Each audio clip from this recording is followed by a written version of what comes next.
Bueno, buenos días. Mi nombre es Fernanda Blasina. ¿Ah? Eh, yo trabajo en el Hospital de Clínicas, en la maternidad del Hospital de Clínicas, en la unidad académica de neonatología. ¿Saben lo que es la neonatología? ¿Sí? ¿Todos? Soy pediatra y neonatóloga y estoy en este momento a cargo de la dirección de la unidad académica. Entonces, les pido que a lo largo de la charla, cualquier duda que ustedes tengan, me la transmitan y vamos a ver si podemos aclarar. Lo que vamos a abordar es una parte de la fisiología de la transición, ¿sí? Que implica la adaptación a la vida extrauterina. La adaptación a vivir afuera del útero materno implica una serie de cambios que nosotros reconocemos como fisiología de la transición. ¿Ah?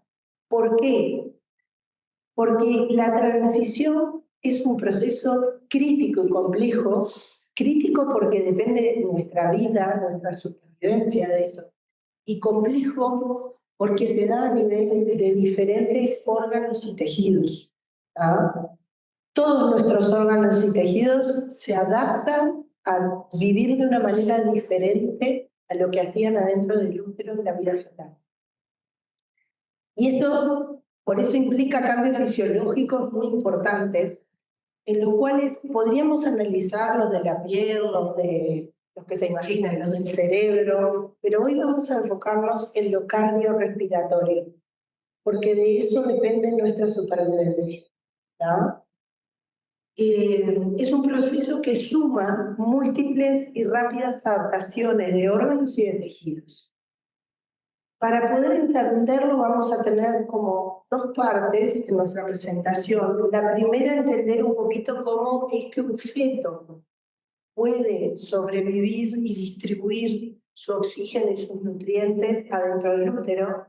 Y después vamos a ver cuáles son los principales cambios que acontecen cuando un niño nace, ¿sí? Por eso lo importante es que ustedes sepan que, a diferencia de la fisiología que han estudiado hasta ahora, que en general es una fisiología estable, donde ustedes dicen, si una persona se enferma, por ejemplo, va a tener un cambio en esa fisiología basal que tenía. Bueno, aquí imagínense que todo cambia con el tiempo, a veces minuto a minuto, a veces mes a mes o día a día, depende del cambio que analicemos. Entonces, la neonatología está enfocada en conocer muy bien cuál es la fisiología de ese momento para poder identificar aquellos que se desvían de los cambios esperados, ¿sí? O sea que hay que poner la cabeza un poquito distinto de lo que están acostumbrados a estudiar en el adulto o en la etapa de la infancia, que si bien tiene cambios, pero son un poco más lentos. Para eso tenemos que pensar, en primer lugar, que en la vía fetal, la sangre que se oxigena en el cuerpo del feto llega a través de la placenta. La placenta, que es un órgano fetal, que dependiendo de la especie hace un intercambio de gases, nutrientes y detoxificación de diferentes maneras. En el caso de la placenta humana están estas estructuras que se llaman vellosidades, dentro de las cuales circula la sangre fetal, y entre ellas hay lagos intervellosos que están representados acá y que van a hacer que la sangre materna circule, y hay una membrana de intercambio. O sea que las sangres no contactan directamente. ¿Tá? Entonces, como ven en este esquema que corta transversalmente la placenta está adherida al útero de la cara materna, y del lado fetal va a salir, porque es como una estructura discoide, de la cara fetal, que acá la tenemos representada, va a tener una serie de vasos que van a terminar yendo hacia la formación del cordón umbilical, que está representado acá. Y ese cordón umbilical va a conectar justamente con el feto y va a ser la entrega de sangre y también va a haber una vuelta de la sangre del feto a la placenta. Esto se produce a través de 3 vasos. Acá los tienen representados. En rojo y en el eje central está la vena umbilical, que está roja porque está representada, porque está llena de sangre oxigenada y rica en nutrientes. Y las 2 arterias umbilicales que vienen del feto trayendo sangre hacia la placenta se espiralan las 2 puntitas alrededor de la vena umbilical. Por eso está representado así. Y si bien son arterias, llevan sangre que es más parecida a venosa que arterial. O sea que ahí ya tienen que hay algo que es llamativo y diferente en la vida fetal. La vena lleva sangre oxigenada y las arterias llevan sangre que es más parecida a la venosa. ¿Sí? ¿Qué pasa una vez que la sangre oxigenada y rica en nutrientes penetra en el organismo fetal? Bueno, ahí vamos a hacer foco en 2 lugares importantes donde tenemos particularidades anatómicas que hacen que la sangre rica en oxígeno llegue a las cavidades izquierdas, como estrategia igual que en la vida adulta, pero de una manera diferente en la llegada. Cuando la sangre de la vena umbilical ingresa, obviamente se topa con el hígado, porque ingresa a través del ombligo y va hacia el hígado. En el hígado hay un poquito de intercambio con los sinusoides hepáticos, pero principalmente esa sangre se vuelca a la vena cava inferior. ¿Sí?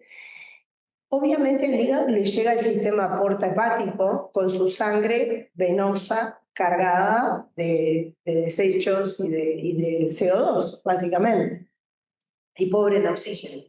Entonces, el hígado resulta que de esta manera es el órgano mejor oxigenado de la economía fetal, porque es el que recibe la sangre oxigenada de primera mano de la placenta. Después vamos a ver que eso tiene implicancia funcional. Y después que esa sangre llega hasta ahí, que pasa por acá, vamos a ver que su acceso al corazón es por la vena cava inferior, ¿sí?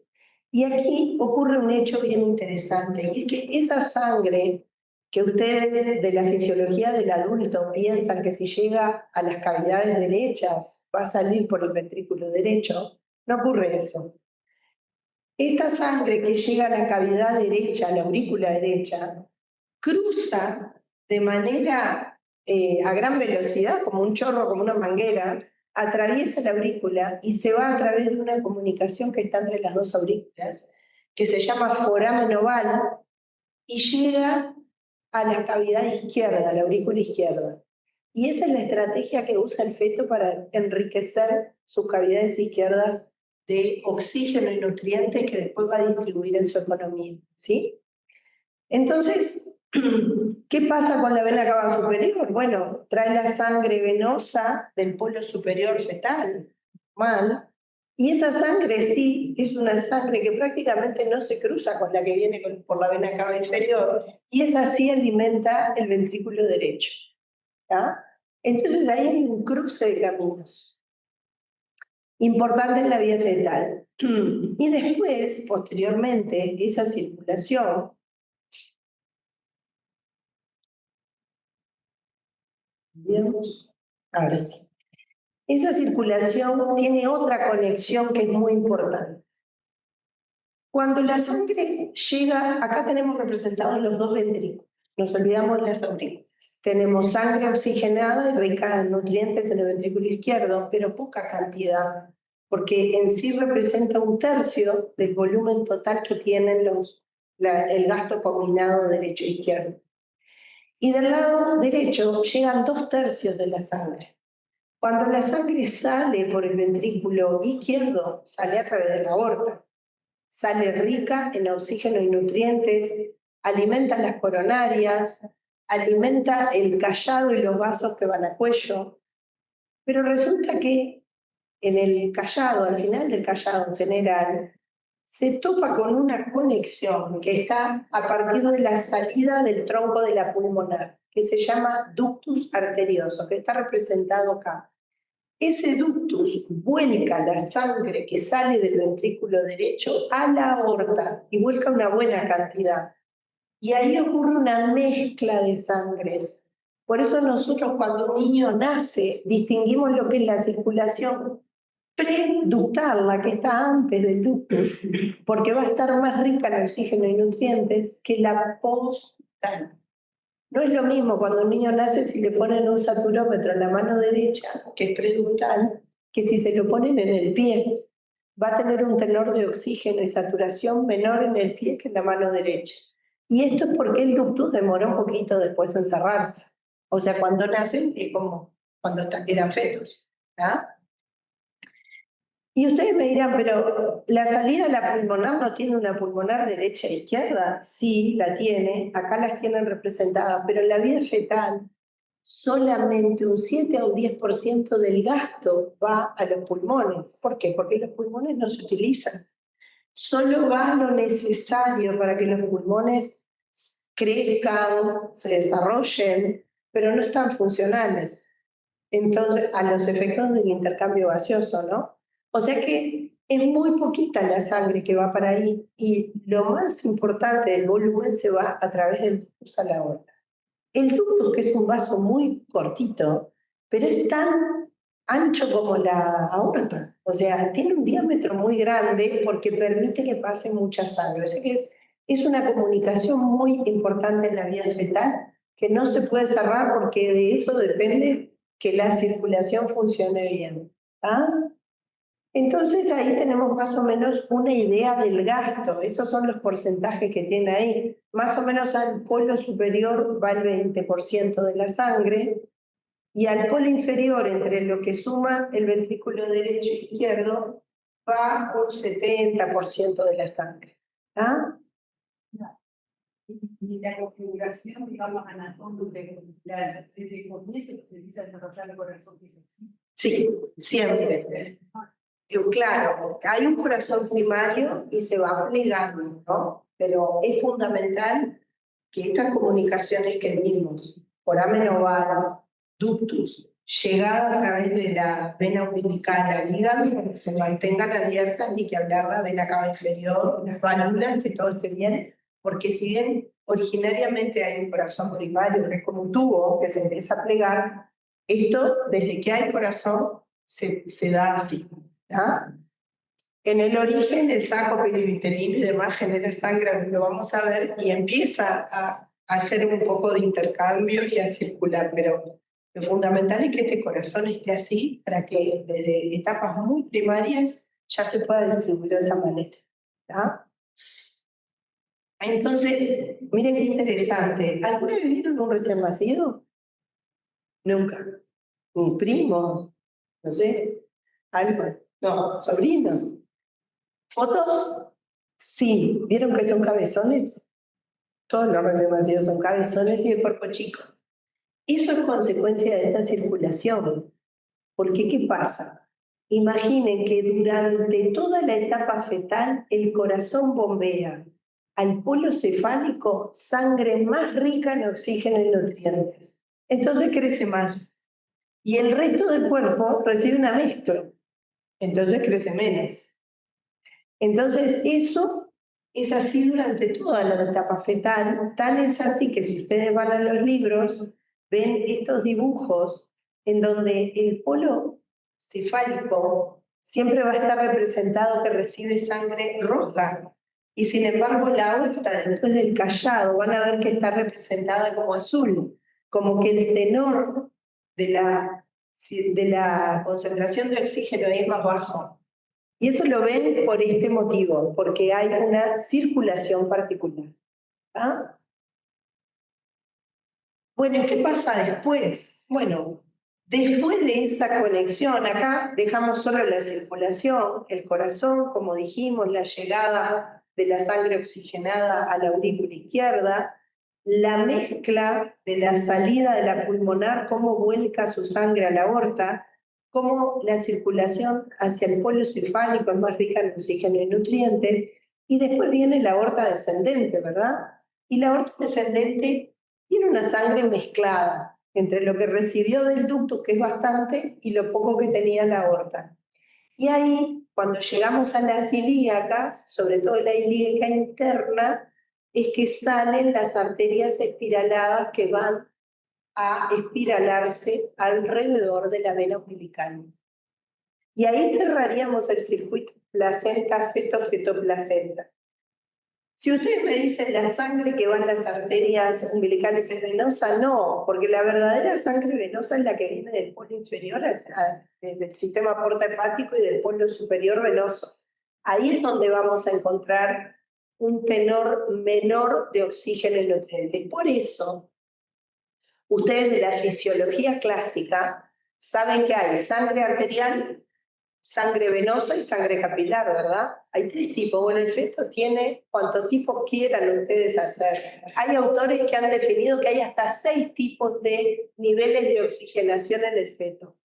¿Por qué? Porque si miramos el polo cefálico va a tener una concentración de sangre muy alta, de oxígeno en la sangre. Tal vez en el hígado tenga un poco más incluso, porque ya cuando llega el polo cefálico está un poquito mezclada.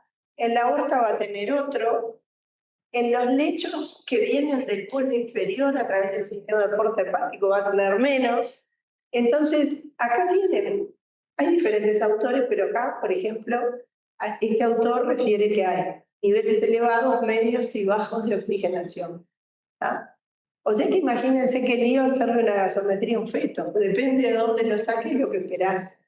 ¿Ah? Y ahora vamos a ver que vamos a esperar cosas diferentes que las gasometrías de los adultos.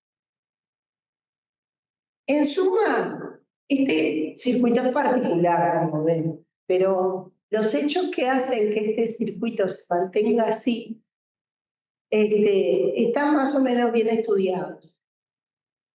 Sobre todo en estudios animales, uno se preguntaría, ¿por qué la sangre no circula hacia el pulmón? ¿Qué es lo que hace la diferencia? Y bueno, estudios animales han permitido contestar que hay algunos factores importantes. El primero es que la presión parcial de oxígeno fetal es más baja comparada con la del adulto. Esa baja PO2 lo que hace es vasocontraer el lecho pulmonar y hace que no pase sangre por ahí.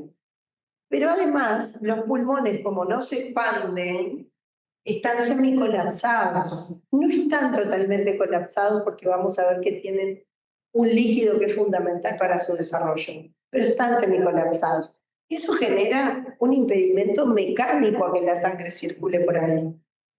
Y además hay un equilibrio de sustancias vasodilatadoras y vasoconstrictoras que hacen que en la vida fetal se tienda la vasoconstricción pulmonar. ¿Ah? Hoy no vamos a entrar en ese detalle, pero sepan que esto está mediado por sustancias químicas que hacen que esto sea así. Por otro lado, es interesante pensar que preciso el lecho pulmonar vasocontraído, pero preciso el ductus vasodilatado durante toda la etapa fetal. E interesante es saber que una de las cosas que hace que el ductus esté vasodilatado es la baja PO2 de la circulación fetal. O sea que lo que en el pulmón mantiene vasoconstricción, en el ductus lo vasodilata. Y también hay un equilibrio de sustancias que hacen que se mantenga abierto. Fundamentalmente les destaco la prostaglandina E, porque después en la vida postnatal, ustedes verán en el futuro, que hay tratamientos que utilizan prostaciclina para mantener vasodilatado el ductus en algunos niños que se precisa mantener como la circulación fetal. Y el óxido nítrico también lo destaco porque en la vida fetal hay baja concentración y es un potente vasodilatador. Voy a tomar un mate.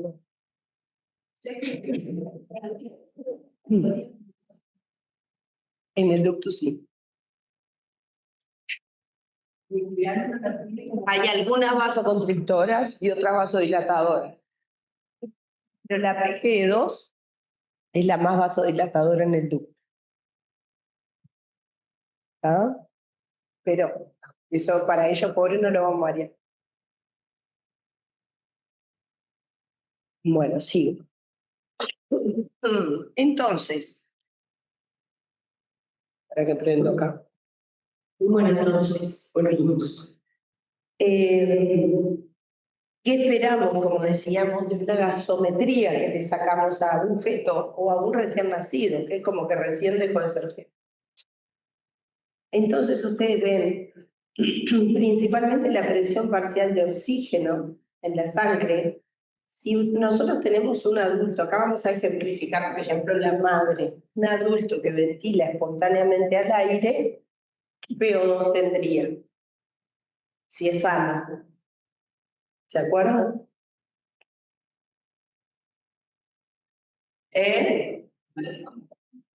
¿Cómo que? Ay, no escucho. Claro. ¿Cuánto sería la presión parcial de 100? Ahí está. Esa es la presión parcial de oxígeno que tiene un adulto sano ventilando al aire. Si le pones más oxígeno va a tener más, pero ya va a ser muy penoso. Pero cuando ustedes hacen una gasometría, por ejemplo, en la aorta fetal, van a encontrar una presión parcial de oxígeno promedialmente de 20. Imagínense 5 veces más incluso. Eso es normal para el feto.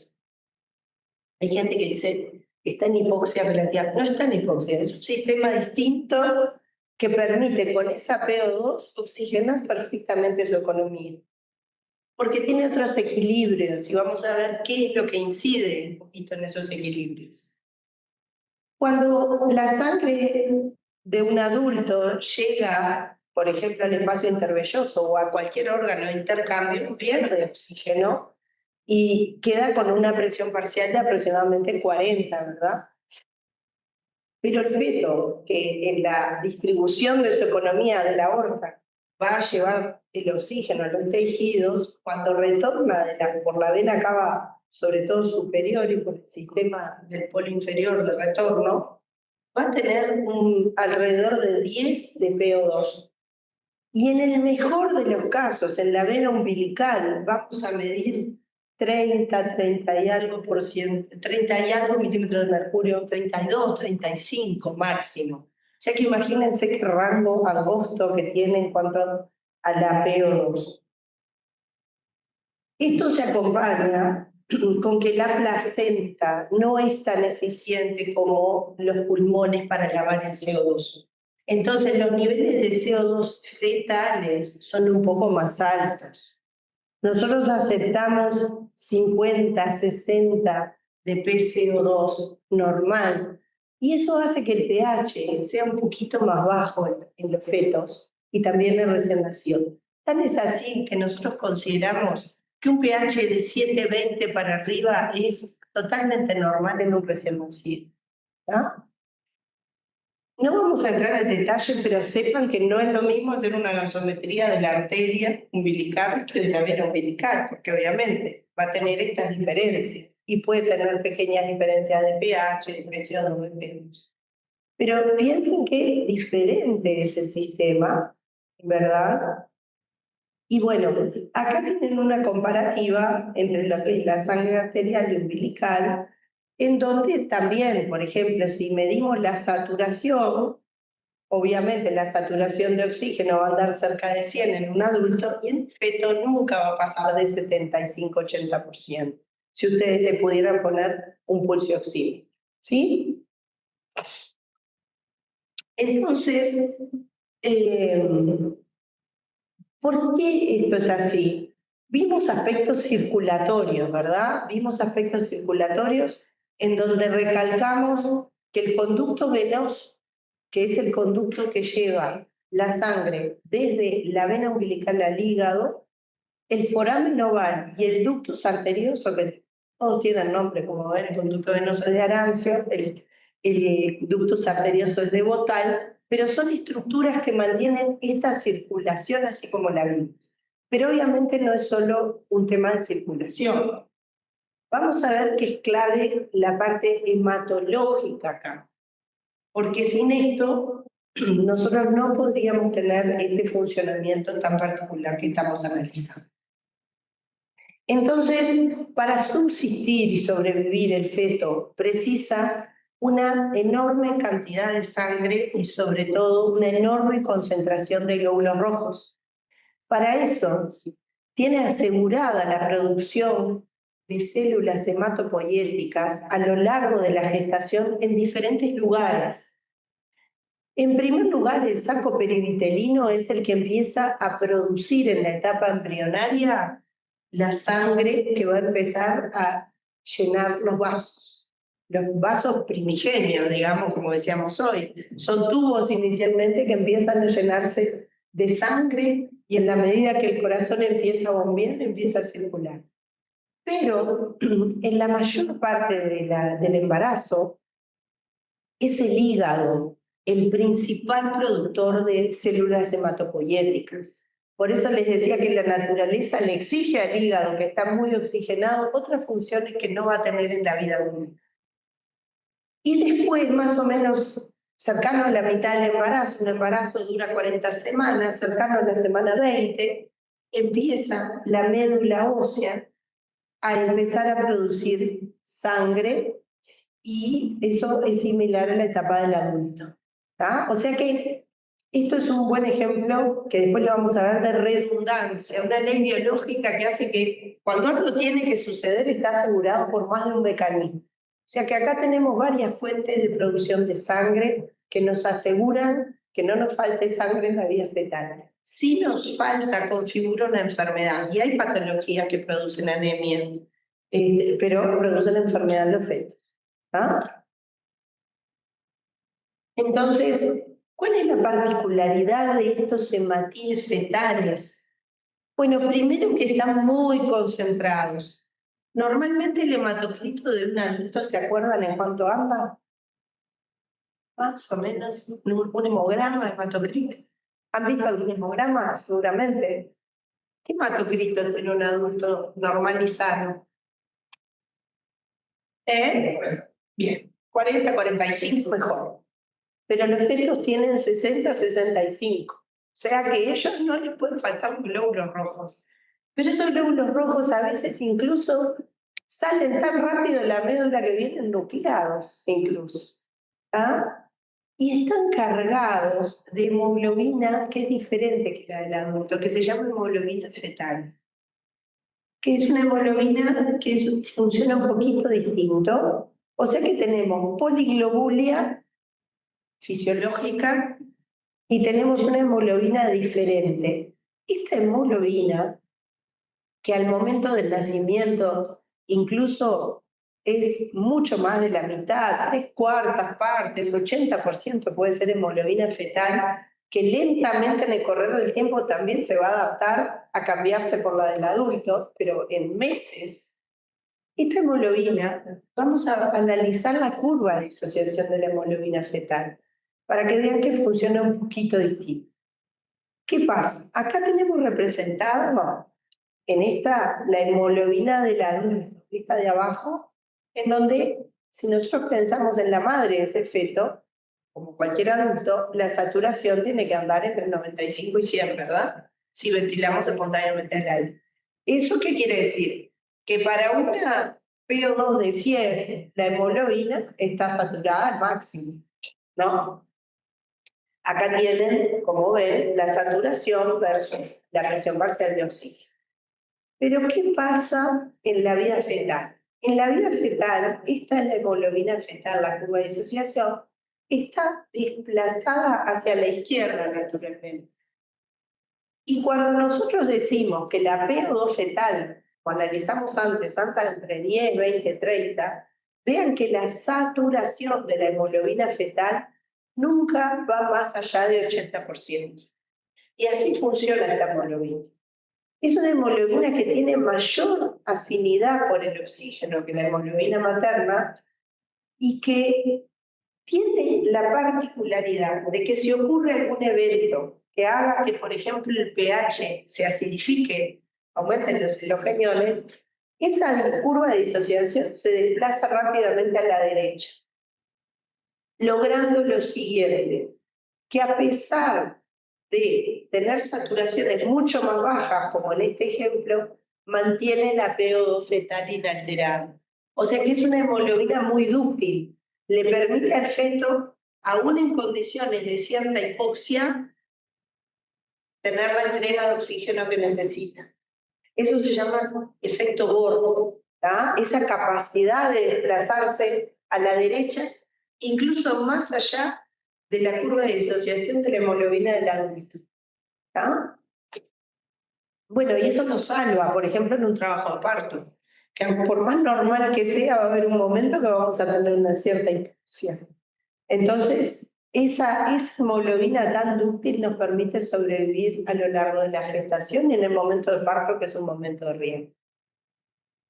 Entonces, si las comparamos, tenemos la hemoglobina del adulto, en donde, como dijimos, está en verde, trabaja con la saturación máxima, la hemoglobina fetal desplazada hacia la izquierda y la hemoglobina desplazada cuando ocurre algún evento que no nos favorece hacia la derecha. ¿Tá? O sea que ahí tenemos otro elemento particular de funcionamiento de la hemoglobina fetal que hace que esto sea posible que se dé una circulación tan particular y que le llegue la cantidad de oxígeno que necesitan a los tejidos.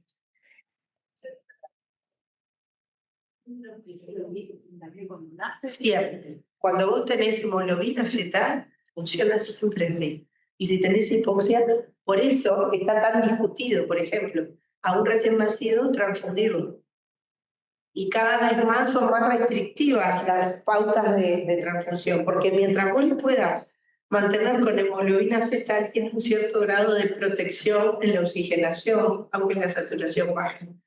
Tal es así que hoy en día se está pensando, y hay lugares que ya tienen bancos de sangre fetal para recién nacidos, obtenidos a través de la placenta, porque es mucho más lógico transfundirlo con el mismo tipo de hemoglobina que tiene para esa etapa de la vida. La sangre fetal se obtiene de la placenta y se procesa. Hay un proyecto acá en Uruguay, una maestría que se está haciendo, que están viendo a ver si se puede conservar y se puede obtener. Sí.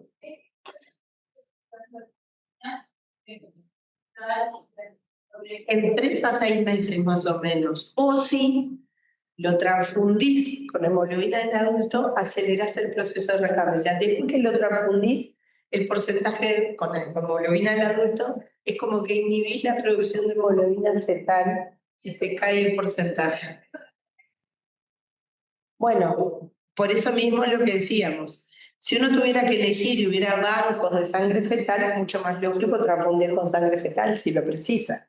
Pero hoy en día no está disponible en la mayor parte de los centros del mundo. Lo que hay son bancos de sangre adulta, donantes que van y dan su sangre y bueno, si hay que transfundir de emergencia no tenés más remedio que reponer con hemoglobina del adulto.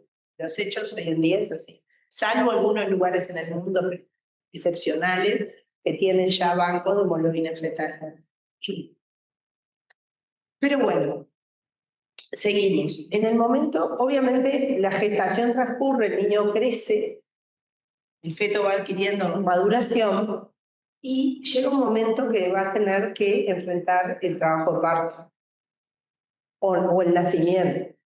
Pero ¿qué pasa? A lo largo de la gestación pueden presentarse también algunas complicaciones, y no vamos a entrar en eso, pero las diferentes eventualidades que pueden acontecer hacen que los fetos tengan que tener lo que denominamos la reserva fetal. Esto que nosotros decíamos, parte de la reserva fetal es una hemoglobina fetal un poco más dúctil frente a la hipoxia. ¿Ah? Entonces, el feto tiene adaptaciones fisiológicas y normales que puede hacer frente a la falta de oxígeno. ¿Ah? A veces ocurre que se restringe el flujo sanguíneo de la placenta al feto, entonces no de manera que lo mate, sino que empieza a llegar un poco menos sangre, el feto tiene mecanismos adaptativos. Los mecanismos adaptativos a ese tipo de situaciones son que hay una mayor afinidad del oxígeno por la hemoglobina fetal, o sea que es un eficiente transportador, que los tejidos tienen una gran capacidad de extracción de oxígeno y que los tejidos resisten más a la acidosis porque viven en un medio más acidótico que lo que resisten los tejidos en la vida adulta. Entonces, esos son como mecanismos adaptativos que van con el feto por si ocurriera algún evento que lo, digamos, le moviera su equilibrio de oxigenación. ¿Tá? Pero ¿qué pasa cuando el feto tiene un problema grave como puede ser que la placenta se desprenda de golpe? Es algo que ocurre muchas veces que se llama desprendimiento de placenta normoinserta y que es el evento más grave que nos puede llevar rápidamente a la muerte. Bueno, aún así, el feto tiene algún mecanismo para subsistir un ratito más de lo que haría habitualmente cualquier individuo que no tuviera estos mecanismos de adaptación. ¿Cuáles son esos mecanismos? Bueno, la redistribución de flujo sanguíneo, o sea, tiene la capacidad de aumentar el flujo hacia ciertos órganos que van a tener que estar sí o sí protegidos en detrimento del flujo de otros.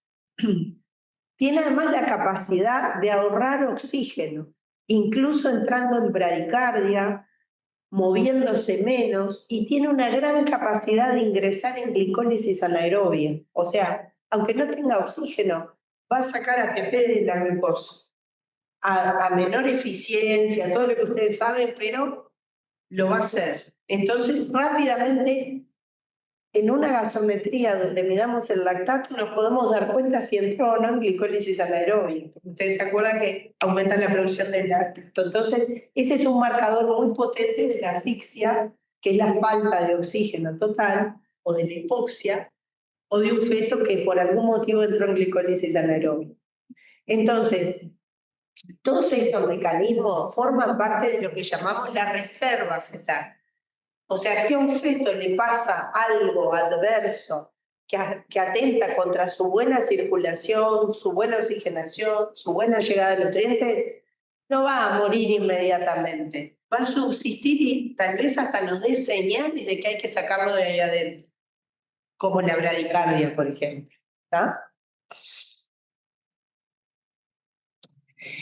Esto es simplemente para mostrarles lo que les decía, que hay una redistribución bien estudiada en donde suprarrenales, corazón y cerebro son los órganos que se ven favorecidos con la circulación en detrimento de mesenterio, riñón, sistema musculoesquelético, pulmones, cuando hay un evento adverso. ¿Tá? Aquí lo que les muestra es el porcentaje en que se modifican los flujos sanguíneos. O sea, fíjense que las suprarrenales se triplica prácticamente, el corazón al doble, el cerebro. ¿Por qué? Porque de eso depende su supervivencia, porque obviamente que sin bombeo del corazón no va a poder sobrevivir, sin poder respirar. Sobre todo la parte del cerebro que más se prioriza es el tronco encefálico, donde está el centro respiratorio. Sin poder respirar no va a poder sobrevivir afuera del útero. Y las suprarrenales tienen, como ustedes saben, un papel importante en la descarga adrenérgica y en la descarga de corticoides. Como toda respuesta ante una emergencia, ustedes saben que descargamos adrenalina, salimos corriendo, si nos estresamos, ¿no? Ellos también les pasa lo mismo a los fetos, pero además con el agregado que tanto cortisol como catecolaminas son mediadores de la transición a la vida extrauterina y favorecen la maduración y la preparación para vivir afuera del útero. Entonces, no solo es la respuesta típica al estrés que ustedes conocen, sino la preparación para salir del útero y sobrevivir. A veces precisan una maduración rápida que venía a una cierta velocidad y eso se los da las suprarrenales. Por eso son tan importantes las suprarrenales para la supervivencia fetal y se favorece el flujo a ellas. Es el que más se favorece, como ven. ¿Está? Entonces, ¿qué pasa? Cuando nosotros pensamos en transición, que el niño va a tener que pasar de la vida fetal a la vida extrauterina, si pensamos en lo que está ocurriendo a nivel alveolar, que es lo que tenemos acá representado, en el alvéolo hay agua, líquido, durante la vida fetal, Y habíamos dicho que hay una vasoconstricción pulmonar, o sea que los vasos que pasan por ahí están apretaditos. En la transición, ¿qué va a tener que ocurrir? Que el agua se vaya, el líquido se vaya, que el aire penetre y llene esos alvéolos y que los vasos que pasan por ahí se vasodilaten para que el flujo pase por los pulmones, ¿verdad? Ese es el cambio que tenemos que pensar que va a tener que ocurrir. Y a nivel del corazón, nosotros tenemos que pensar que en la transición, esa circulación tan bajita que había hacia la pulmonar derecha e izquierda va a tener que levantarse como una barrera, porque si no fluye sangre a los pulmones no va a poder oxigenarse. ¿Ah? Así que tenemos que pensar que esos son cambios que van a tener que ocurrir bastante rápido cuando un niño nace. Y ahí viene la transición, o sea, el feto que tiene que estar medianamente preparado para nacer. El nacimiento que le favorece la transición es el nacimiento que tiene representado acá la vía vaginal, el pasaje por el canal de parto. En ese momento el feto termina de prepararse para poder nacer y hacer todos los cambios adaptativos que necesita. ¿Ah? Sin duda, como decíamos, que los mediadores primarios de estos cambios van a ser cortisol y catecolaminas. ¿Ah? La adaptación va a incluir, por un lado, la adaptación pulmonar, que va a requerir que se coordine, que el líquido pulmonar se vaya a lo que denominamos clearance, el líquido pulmonar, que se secrete un surfactante que funcione adecuadamente y permita evitar el colapso pulmonar, y además que el niño empiece a respirar con su centro respiratorio, porque si no respira, poco vamos a poder oxigenar a través de los pulmones.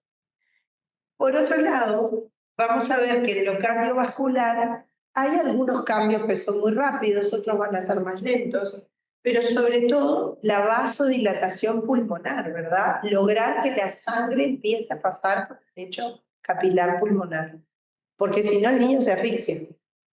Si le sacamos la placenta y no vasodilata el lecho capilar pulmonar, ¿de dónde se va a oxigenar? ¿Por qué se producen problemas en este momento? Y un gran porcentaje de niños, diría que 1 de cada 10 tiene algún problema de adaptarse. Y bueno, las cosas más importantes que producen problemas son o nacer antes de tiempo, porque no le dio el tiempo de hacer todas sus adaptaciones, y la otra es no nacer por parto vaginal y nacer por cesárea, porque nadie le avisó que iba a nacer. Entonces, todo ese proceso adaptativo del trabajo de parto y parto se lo perdió. Entonces, si le hacen una cesárea sin previo aviso, capaz no está totalmente pronto para adaptar su sistema cardiorrespiratorio. Así que esas son las dos causas principales que hacen que los niños sufran trastornos adaptativos cardiorrespiratorios al nacer. Y en el caso del parto natural que pasa por el canal de parto, Sí. ahí en realidad los efectos son más bien mecánicos, porque en realidad No, hay cambios bioquímicos, ahora lo vamos a ver. Hay cambios de... tan rápido. No, no es rápido. En realidad, cercano al término, ya los pulmones se empiezan a preparar y vamos a ver que hay mediadores bioquímicos, como dijimos, cortisol y catecolaminas, que apoyan toda esta transición. Ya desde cercano al término ya se empiezan a producir cambios que en el parto y trabajo de parto se precipitan. Por eso, si no tenemos parto y trabajo de parto, parto vaginal y trabajo de parto, vamos a perdernos una parte de este proceso. Entonces, a veces trabajo de parto porque es necesaria. bueno, eso es ideal si es que necesita hacerse una cesárea. A veces también pasa que se trata de hacer un parto y no dilata o pasa algo que hace que termine en una cesárea, pero si tuvo un poco de trabajo de parto es mejor que no haber tenido nada. Aquí tienen un niño que recién nació, ¿tá? Me dijeron que nunca vieron un recién nacido, ya que nunca vieron un niño en estas circunstancias. Pero si ustedes lo ven, ¿qué les parece? ¿Este niño está bien, mal, sano, enfermo? ¿Qué dirían? Tiene las extremidades azulada. cianóticas, ¿sí? ¿Y tiene alguna parte de otro color? Está bueno empezar como empezó Patricia, analizando el color, que es lo que uno puede analizar muchas cosas acá, pero por lo menos el color está más azul en las manos, más rosado en la boca y en los cachetes, y si se fijan, hacia el polo distal se va poniendo más cianótico, porque están más azules el abdomen y los pies. Si ustedes comparan el color que tiene acá con respecto al que tiene acá, es mucho más cianótico abajo. ¿No les hace acordar en la circulación fetal? Era más rosada hacia el polo cefálico y más cianótica. Bueno, esto es la adaptación a la vida intrauterina de un niño sano. Cuando nosotros vemos un niño recién nacido, lo vamos a ver todo azul, porque adentro del útero es azul. ¿Por qué? Porque nuestras retinas distinguen la saturación de la hemoglobina a partir de 80, la vemos rosada. Por debajo de 80 la vemos azul. Entonces, si miráramos con una camarita un feto, siempre lo veríamos azul todo. Porque como les dije, ninguno satura más ni en el mejor lugar del 75%. O sea que un niño nazca azul es normal. No hay que asustarse. A veces los padres se asustan porque tienen una idea que van a ser rosadito y divino, pero no, nacen azules y llenos de sangre. ¿Ah? De a poco, en la medida que empiezan a respirar y a funcionar los pulmones, la saturación se eleva por encima de 80, porque los pulmones son los que nos van a dar la pulsioximetría por encima de 80 si la medimos. Entonces, si yo veo que la cara está rosada, ya sé que los pulmones le empezaron a funcionar, aunque sea una foto. Ese niño que está llorando empezó a respirar y empezaron a funcionar sus pulmones, porque si fuera una respiración placentaria, nunca podría estar rosado en ningún lado. ¿Tá? Después, ¿qué pasa? Como recién nació, y ya tenemos pista que recién nació además porque tiene un cordón grueso, lleno de sangre, ingurgitado, o sea, este niño todavía no se le desconectó de la placenta, ese niño va de a poquito a ir elevando su saturación y va a ir poniéndose rosado todo el cuerpo. Pero sin embargo hay un fenómeno adaptativo que es esto, que es las manos azuladas, que se llama acrocianosis. Es un fenómeno adaptativo de pies y manos que puede durar 24 a 48 horas. No nos preocupe. ¿Tá? Hay muchos autores que evaluaron cuál era el timing de mejorar la saturación después que los niños nacen. Y acá les traigo 3 curvas. Una de Gonzalo Mariani, que es la blanca, que lo destaco porque fue el primer trabajo que se hizo publicado en el 2006, y Gonzalo Mariani es un argentino, que lo que hizo fue ponerle un saturómetro a los niños después que nacían y ver cómo la saturación puesta preductal o postductal se iba elevando a lo largo de los minutos. Después hubo otros grupos, acá les traigo 2 holandeses o el grupo australiano, que también evaluaron cómo era el timing de la elevación de la saturación de oxígeno después del nacimiento. Y para resumírselos, ustedes ven que en el fondo de la placa va del azul al rosado, porque realmente de cianótico, que es lo fisiológico en la vida fetal, pasa a estar rosado en unos minutos. Más o menos le lleva unos 5 minutos saturar 90% en el lecho preductal, porque acuérdense que el ductus puede estar abierto y puede tener mezcla postductal, y le lleva como 10 minutos saturar cerca del 95%, al promedio de los niños. Obvio que va a haber niños que hacen este proceso un poquito más lento y otros un poquito más rápido. Pero eso nos dio a nosotros, digamos, la forma de, nos dirigió a una forma de trabajar diferente que lo que hacíamos antes. Antes teníamos mucha ansiedad en que el niño tenía que estar rosado rápido. Tal era así que si no estaba rosado le acercábamos una fuente de oxígeno y lo dejábamos en hiperoxia.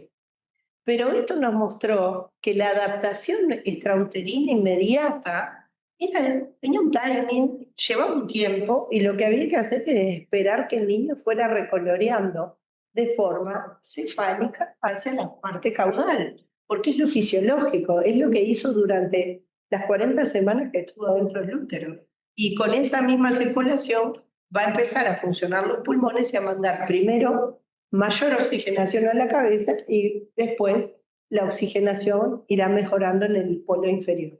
¿Está? O sea que eso nos dio un compás de espera interesante, sabiendo que en 10, 15 minutos lo tenemos que ver más o menos todo rosado, pero que no tenemos que salir corriendo a hacer nada si lo vemos que respire. ¿Tá? Tiene que ver también el lampeo del cordón. Cuanto más tiempo permanezca, ¿no? Ahí está. Eso vamos a ver algo al final. ¿Qué pasa? Cuanto más tiempo permanezca, voy a tener la placenta de backup, de respaldo. O sea que si me falla o se me demora la expansión pulmonar y la circulación pulmonar, a mí la placenta me va a estar oxigenando. En tanto no se desprenda, porque la última parte del trabajo de parto es el alumbramiento. Si la placenta se desprendió ya no me puedo oxigenar, pero mientras esté la placenta conectada y pegada al útero, voy a estar oxigenada. O sea que si estoy con la placenta conectada, estoy con un mecanismo de seguridad mientras yo empiezo a poder ver si puedo usar mis pulmones. ¿Entienden? Porque hay niños que les falla eso. Y cuando la placenta se desconecta, hay que ayudarlos a respirar. Pero si el niño está con la placenta conectada, entonces le doy más tiempo que pueda realmente adaptarse. ¿Está? Entonces es importante eso, por eso hoy en día la práctica no es solo la espera, sino no ligar el cordón demasiado rápido, porque está demostrado que puede ser muy dañino para los niños. Es mucho más gentil y suave la transición si yo dejo que la placenta deje de funcionar mientras el niño empieza a utilizar su circulación pulmonar. ¿Ah? Ahora lo que vamos a ver son los eventos principales que hacen que se produzcan estos cambios a nivel cardiorrespiratorio. El hecho clave es el inicio de la respiración. ¿Ah? El niño empieza a respirar, puede llorar o no, pero tiene que empezar a respirar para que se expandan los pulmones, porque es la manera que tiene de que llenen de aire sus pulmones. A razón de que se expanden los pulmones, empieza a aumentar el tenor de oxígeno en la circulación y disminuir la presión parcial de dióxido de carbono, porque como les dije, los pulmones son muy eficientes para lavar el dióxido de carbono. Pero a la medida que aumenta la presión parcial de oxígeno, ¿se acuerdan que la resistencia vascular pulmonar estaba alta por el bajo tenor de oxígeno? Si yo subo el tenor de oxígeno, se me empieza a vasodilatar el lecho capilar pulmonar. Al abrirse la circulación pulmonar, cae la presión de los vasos pulmonares. Y esa presión más baja de los vasos pulmonares favorece que se empiece a reabsorber el líquido que estaba en el lecho intersticial pulmonar, que ahora vamos a ver cómo es que llega hasta ahí.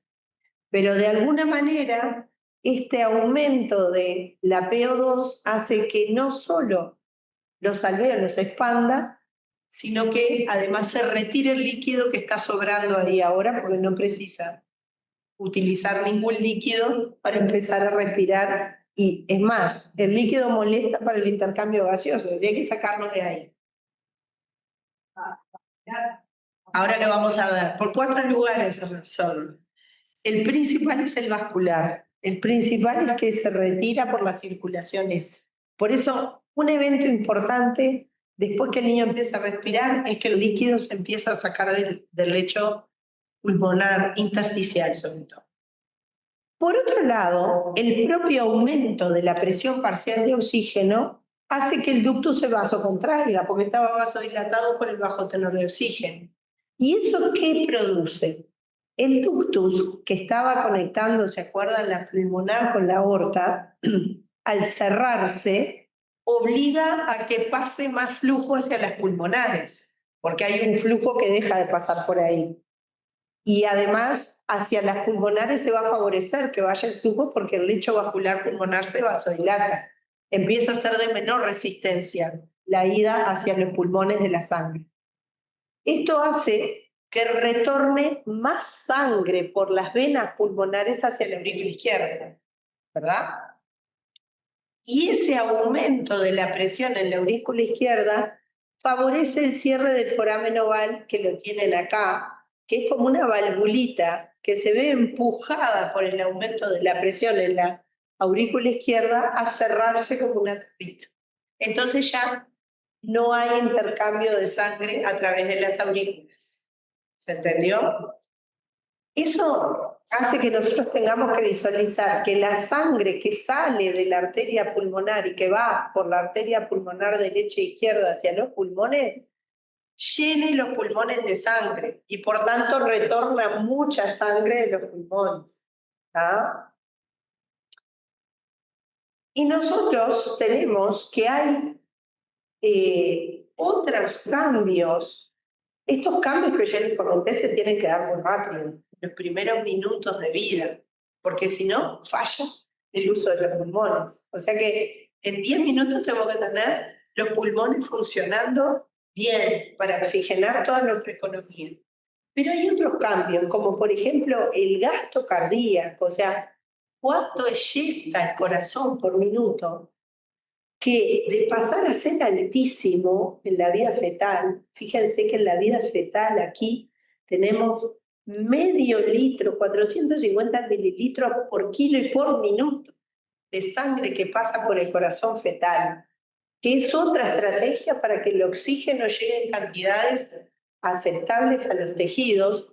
En los primeros meses de vida va a ir cayendo ese gasto, porque es otro el sistema, el oxígeno es más alto, no precisa que pase tanta sangre por el corazón, pero esta adaptación se las quiero mostrar porque dura meses. Digo porque nosotros hablamos de adaptación a la vida intrauterina y pensamos que todo ocurre en 2 días, y no es así. Hay cosas hemodinámicas y cardiovasculares que van a darse en meses. Ya tenemos 2, el cambio de la hemoglobina fetal por la del adulto va a ocurrir en los primeros 3 a 6 meses. La caída del gasto cardíaco va a ocurrir en el primer semestre. O sea que es muy difícil decir cuándo un niño deja de ser recién nacido verdaderamente y abandona la fisiología de transición, ¿ah? Porque le puede llevar meses. A su vez, les quería decir que dependiendo en el momento que nazca, porque los pulmones van a tener diferentes etapas de desarrollo. No es lo mismo de las 40 semanas, no es lo mismo nacer a las 40 semanas en cuanto al desarrollo pulmonar, a la estructura, a la producción del surfactante, que nacer a las 30.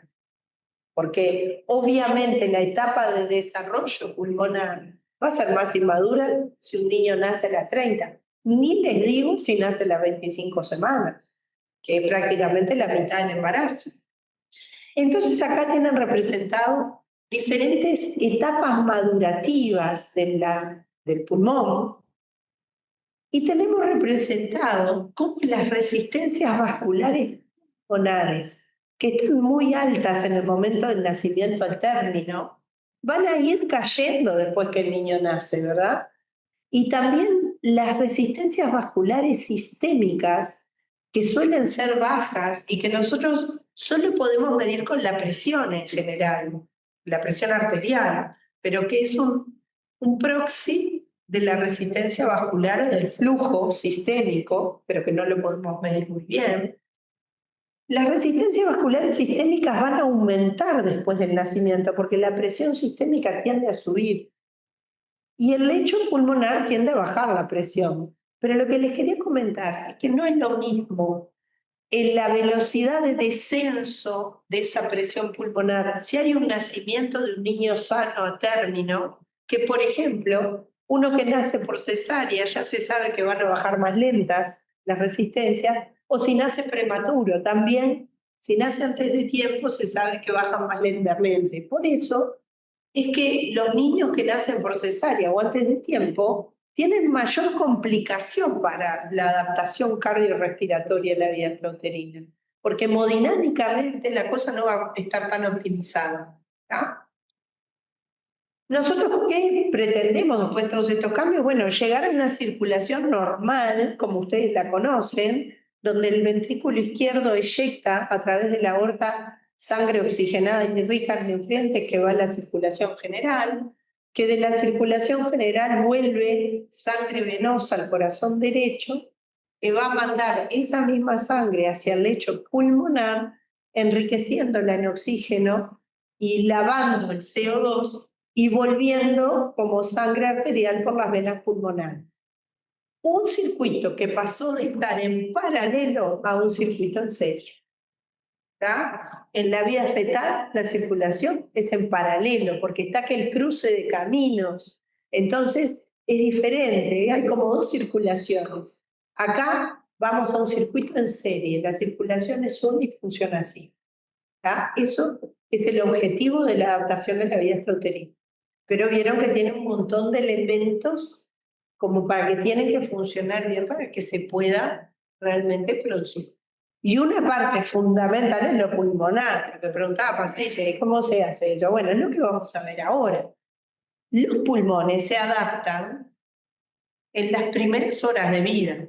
Tienen que adaptarse inmediatamente a poder funcionar, pero la optimización de esa adaptación le puede llevar un día o 2 meses.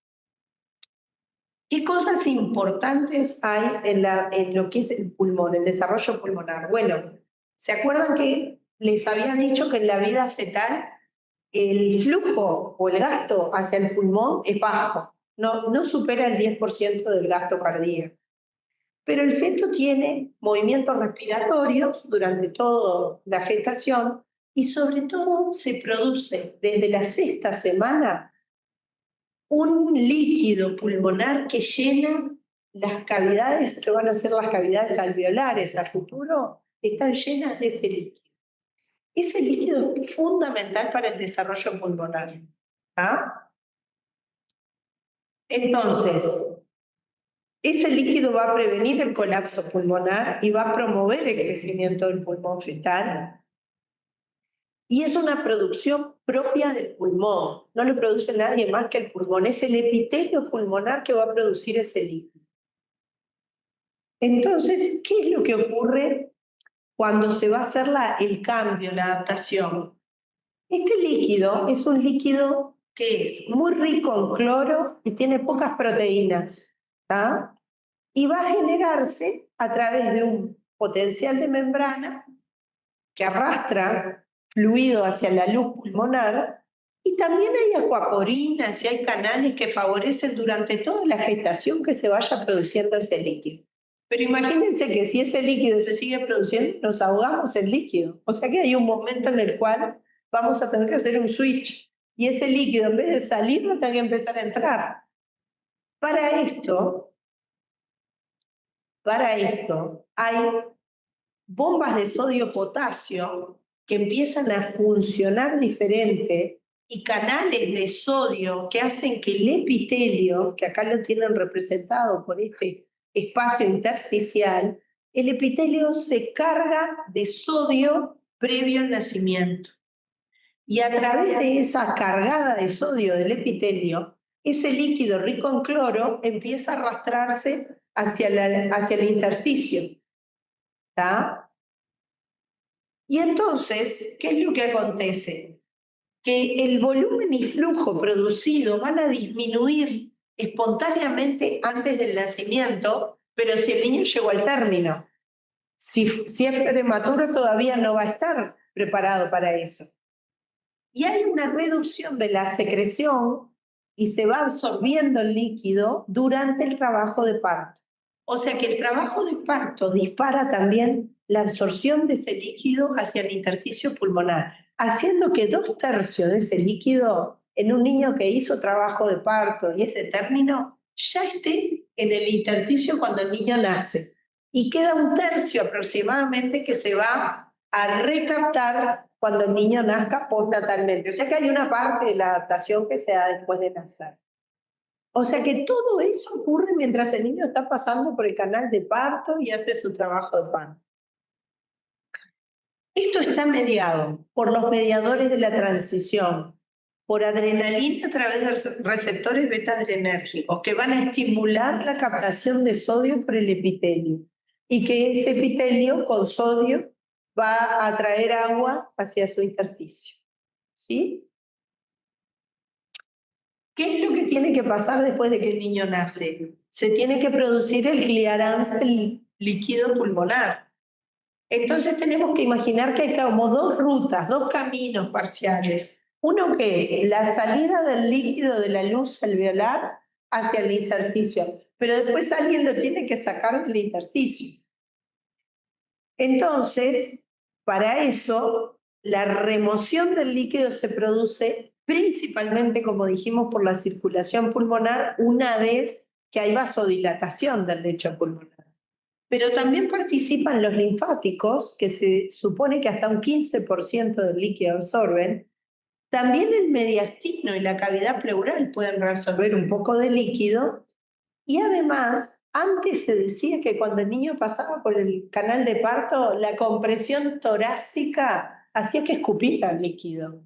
Eso se vio que no es así. O sea, la ruta del líquido es a la absorción a través del epitelio, a la cargada de líquido por el intersticio y la retirada por la circulación y por estos otros lugares. ¿Tá? O sea que el líquido se va hacia adentro del organismo y después además en los primeros días de vida hay un cambio de fluidos que hace un equilibrio de líquidos que hace que el niño termine eliminando ese líquido excesivo por la diuresis. ¿Tá? Que hoy no vamos a entrar en eso, pero parte de la adaptación es también eliminar ese resto de líquido por la orina. Esto simplemente para mostrarles que hasta se puede visualizar histológicamente este atrapamiento del líquido por el intersticio pulmonar. Acá tienen en una secuencia de las primeras 24 horas un corte de pulmón de rata recién nacida, en donde ustedes ven el tejido pulmonar, que es el rosadito, y los capilares pulmonares, que son los cortes circulares que están llenos de sangre. Cuando pasan 6 horas después del nacimiento, a nivel de la zona pericapilar, ven que hay como un magma transparente que está llenando ahí los espacios y dejan de ver la estructura rosada del pulmón. Y a las 12 horas sigue viéndose ese magma transparente, que es el líquido pulmonar atrapado en el intersticio pulmonar, que a las 24 horas deja de verse, ya vuelve a verse la estructura pulmonar, los capilares, que incluso están más chiquitos, porque realmente hay una captación de ese líquido a través del fluido capilar. O sea que hay mucha experimentación que apoya estas formas de hacer la reabsorción del líquido. Por otro lado,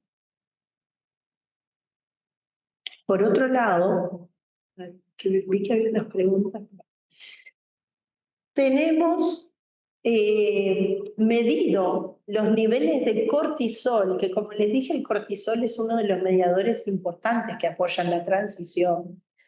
Tenemos medido en sangre fetal cómo a nivel que transcurre, a medida que transcurre la gestación, ustedes ven acá empieza a las 25 semanas, termina a las 38 la medida y en el parto, el cortisol en sangre fetal va aumentando paulatinamente. Esto ya les da la pauta cómo en el parto y en las primeras horas de vida hace un pico, lo cual es una forma de apoyar la transición a través mediado por cortisol. Pero piensen si un niño nace pretérmino en las 30 semanas, que el cortisol es muy bajo, o sea que la capacidad de ese niño de hacer la transición va a estar muy limitada, porque uno de los principales mediadores de la transición está en un nivel endógeno muy bajito. El cortisol no solo apoya la transición cardiorrespiratoria, apoya también otras cosas que van, por supuesto, como vimos, la maduración pulmonar, el clearance del fluido pulmonar, el aumento de la densidad de receptores beta que hacen que se atrape más sodio, pero también madura la función digestiva, madura el eje tiroideo, que es fundamental para la adaptación a un medio con otra temperatura. y con otras formas de relacionarse con el medio, con la luz, con el sonido.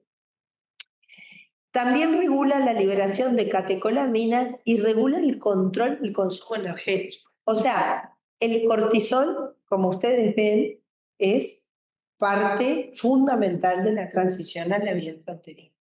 O sea que estos mediadores, cortisol y catecolaminas, tienen que estar para poder hacer una transición adecuada. Más o menos por aquí iríamos redondeando, pero ahora que saben todo esto, les quiero mencionar algunas cositas que algo dijimos, que tienen, ustedes son estudiantes de medicina y capaz que un día están en policlínica y les toca una embarazada que llega a parir. Entonces ustedes tienen que saber qué cosas importantes pueden pensar para ayudar a ese recién nacido a que se adapte bien. Porque si se adapta solo bien, bárbaro. Pero si tiene algún problema, capaz que lo pueden ayudar. Entonces ahí vamos a ver 2 o 3 cositas. Una de ellas es lo que mencionó hoy Patricia. ¿Cómo es el tema de la ligadura de cordón? ¿Cuándo ligar el cordón? Porque en general la gente, antes sobre todo, corría rápidamente a desconectarlo de la placenta.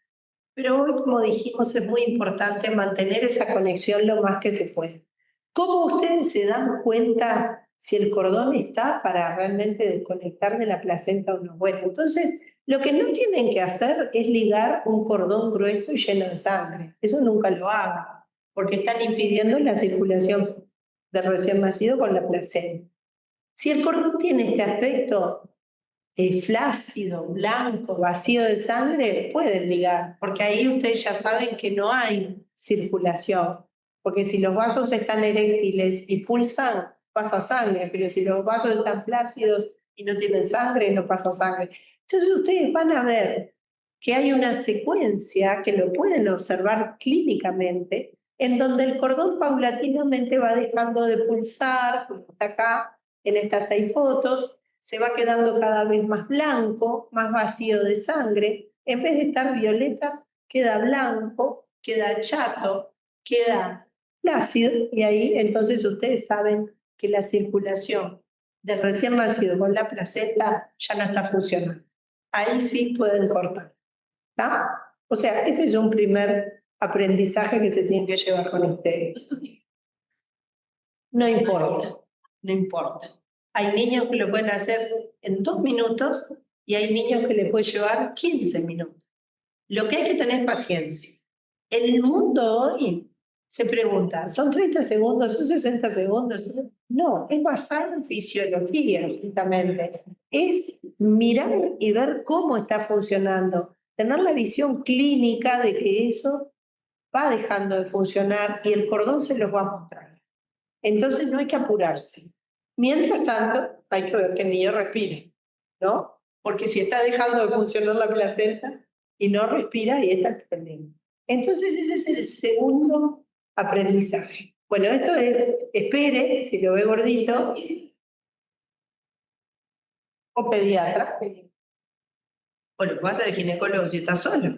Cualquiera que esté mirando al recién nacido, puede ser una partera que esté asistiendo al parto.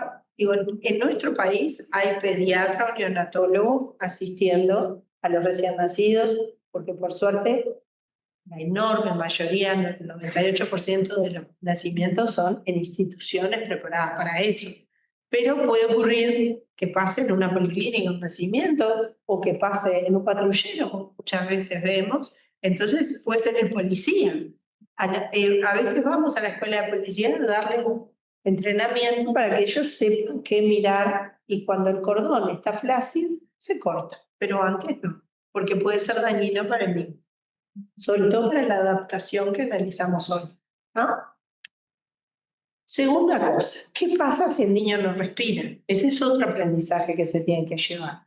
Entonces, ustedes están seguramente familiarizados con esta curva, que es la curva de presión-volumen. La ven ahí, acá es la presión y acá es el volumen. Cuando un niño empieza a respirar, a diferencia de las que han visto, que seguramente ya las vieron con un cierto, alguna capacidad residual, volúmenes, en fin, han analizado eso, ya son pulmones que están llenos de aire, entonces salen de una base. Pero el niño no tiene aire cuando empiezan, entonces parte de cero en su primera inspiración. Y como cuando uno infla un globo, la parte que más cuesta es la primera. Al niño también, la primera inspiración, la segunda, la tercera es la que más le cuesta. Y en esa primera inspiración es que tiene que hacer una presión negativa muy importante, que llega a 30, 40 centímetros de agua para poder meter aire en sus pulmones y expandirlos. Entonces, esa primera inspiración que puede llegar a 30, 40 centímetros de aire negativo, ¿verdad? La fisiológica, y que tiene que llenar los pulmones como con 40 mililitros de aire, es la que más cuesta. Después que hizo esa primera inspiración, la siguiente cuenta menos, porque ahí ya tiene un poco de aire, entonces vuelve a un nivel un poquito mayor. Y entonces ya para la segunda, tercera, la presión que hace para llenar no es tanta. A algunos niños les cuesta esa primera inspiración y pueden quedar medio trancados. Hay una herramienta sencilla que está por todos lados, que a veces hay incluso en las policlínicas, que es la bolsa autoinflable. ¿Tá? Es un sistema en el cual ustedes comprimen acá, ahí en esta parte que es gordita, y conectado a una mascarita como esta, que le sella adecuadamente la boca y la nariz para que no fugue el aire, mete presión positiva.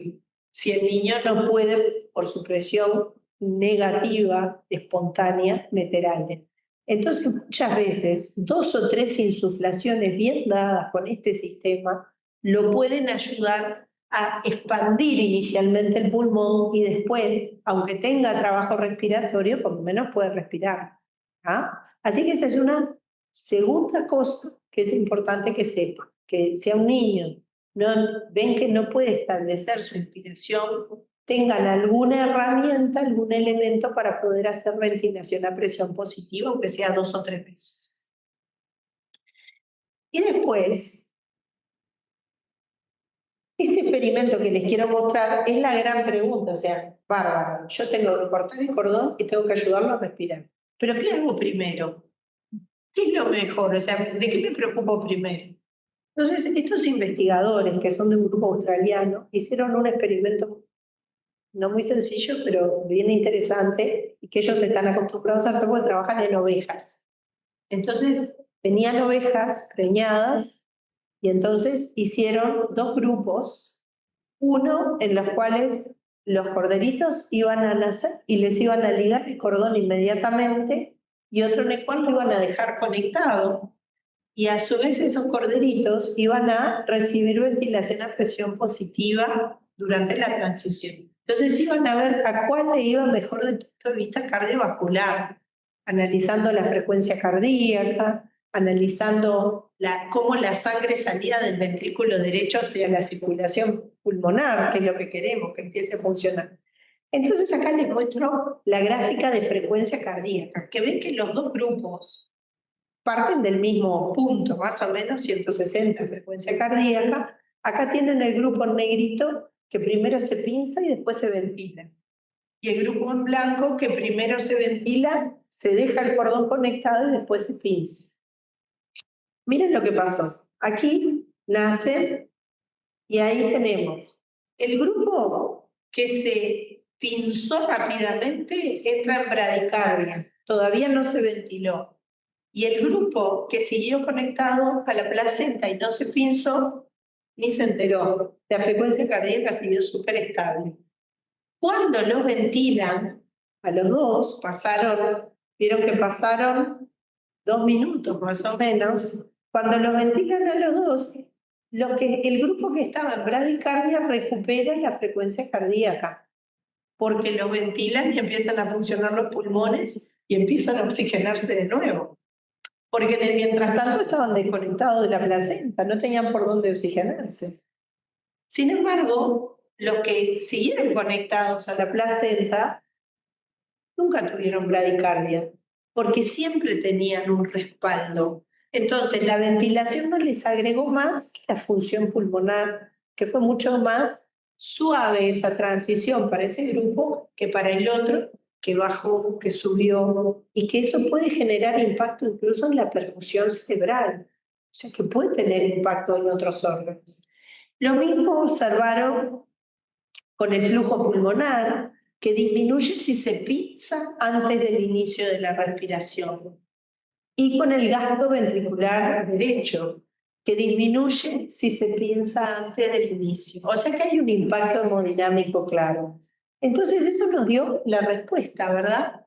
Que es mucho mejor ayudar a empezar la respiración en un paciente que todavía no la puede establecer si está conectado, que si lo desconectamos y después lo hacemos, que era como se hacía históricamente. ¿Por qué? Porque yo para ayudarlo tengo que llevarlo a otro lugar donde tengo oxígeno, donde tengo algunos elementos como para ayudarlo a respirar. Bueno, hoy en día está cambiando el paradigma asistencial por eso.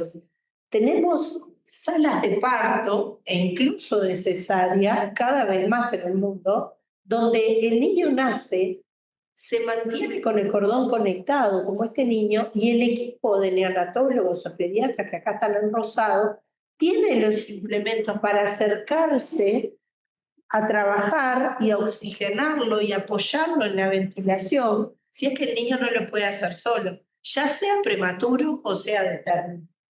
Entonces, estamos cambiando el paradigma asistencial sabiendo que todo lo más que podamos aprovechar a la placenta conectada es una seguridad para el paciente.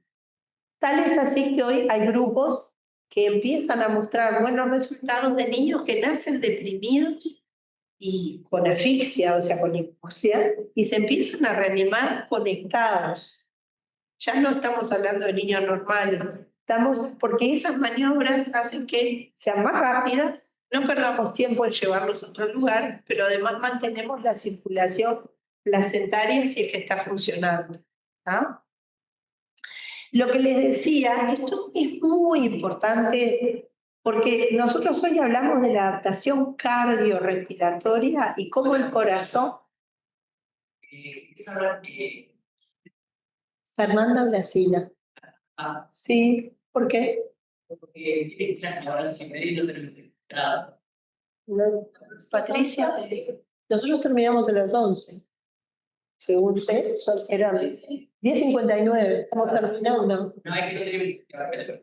Ok. Bueno, entonces, como les decía, es muy importante tomar en cuenta que si bien hoy analizamos lo cardiorrespiratorio y cómo esa conexión con la placenta va a dejar de existir en el momento de la transición, que ustedes piensen que todo lo que ocurre en el sistema cardiorrespiratorio afecta al cerebro. Entonces, cuando nosotros ligamos muy rápido y hacemos una bradicardia, eso repercute en el cerebro y puede dejar consecuencias para el resto de la vida. Eso ya está demostrado hoy, que niños, sobre todo prematuros, que fueron ligados demasiado rápido, cuando se liga con paciencia y se deja que la sangre pase, mejoran su desarrollo a 4 años, mejoran sus niveles de mielinización. O sea que es muy importante esto que estamos viendo. Y cuando se restablece y se establece la circulación cardiorrespiratoria con los pulmones funcionando, obviamente el cerebro se reoxigena bien. Por eso este grupo, que es el Concord Neonatal, que ellos desarrollaron un equipo para mantener cerca a los bebitos de su mamá y poder mantener la conexión placentaria, ellos dicen, bueno, cuando nosotros desconectamos hay bradicardia y cuando nosotros restablecemos y logramos que los pulmones funcionen, se mejora esta situación. Así que para terminar, vamos a ver cómo es un nacimiento, cómo lo hacemos en la maternidad universitaria, en el Hospital de Clínicas, que nosotros los colocamos en una mesita. Aquí está la mamá y nosotros los ponemos ahí y vamos viendo cómo ellos, a ver si... Sí, se reproducía perfecto. A ver. ¿Ya? Sí, es que no sé por qué a veces no lo vi. ¿Se me salió? Vamos a ver, sí. Compartimos. No sé por qué puede funcionar bien. Eso. Ahí están viendo lo voy a reproducir desde acá porque capaz que si pongo presentación no sé si está bien, ¿lo ven bien? ¿Lo ven bien los que están conectados? Eso lo reproduciendo. Bueno, fíjense, este bebé nació, se puso en una mesita móvil cerca del periné materno. Miren el cordón como está violeta, no sé si lo llegan a ver bien ahí, violeta lleno de sangre. Y nosotros ahí, él llora, respira, o el tórax. Pero lo que más quiero que observen es vean los brazos cianóticos, pero cómo empieza a colorear la cara, hace sus movimientos espontáneos. Nadie lo toca ni lo molesta, nadie lo sacude. Los niños nacen y se adaptan solos. Solo precisamos el equipo vigilando que todo esto que aprendimos hoy se vaya produciendo y teniendo en mente el timing de las cosas y lo que tengo que observar. Y si el cordón empieza a quedar blanco, vacío de sangre, cada tanto puede ser que alguien toque aquí y vea si pulsa o no pulsa, pero fíjense cómo ya el tórax está más rosadito en estos ratitos que yo estuve hablando. Cómo el bebé se va moviendo, abren los ojos, lloran o no lloran, algunos nacen re tranquilos y de repente empiezan a mover el tórax, cada uno nace, se adapta como diferente y los aprendemos a observar mediante estos videos y hemos aprendido mucho de poder dejarlos que hagan su transición tranquilos, por más que hay mucha gente, porque ustedes vieron en el esquema que les mostré, que tiene que haber el equipo de neonatología, tiene que estar el equipo de obstetricia o parteras, por supuesto la enfermería que ayuda en los dos equipos, la madre, si quieren con su familiar, o sea, hay gente, pero tratamos de que haya silencio en la sala y de observar este momento. La mamá está en una cama que está mirando todo este proceso, que está semisentada. Ustedes vean cómo ahí definieron que cortaban porque está realmente más blanco, mientras el bebé se va moviendo, respira, entonces nos quedamos tranquilos. Y ahora esa mesita tiene rueditas y ahí sí lo podemos llevar o dárselo a la madre si lo quiere tener, vestirlo, secarlo. Pero tenemos unos minutos en los cuales observamos que esta transición se haga adecuada. ¿Está?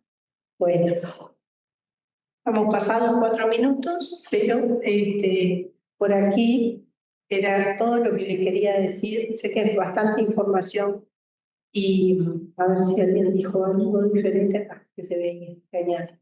Y bueno, estoy a las órdenes para lo que quieran preguntar.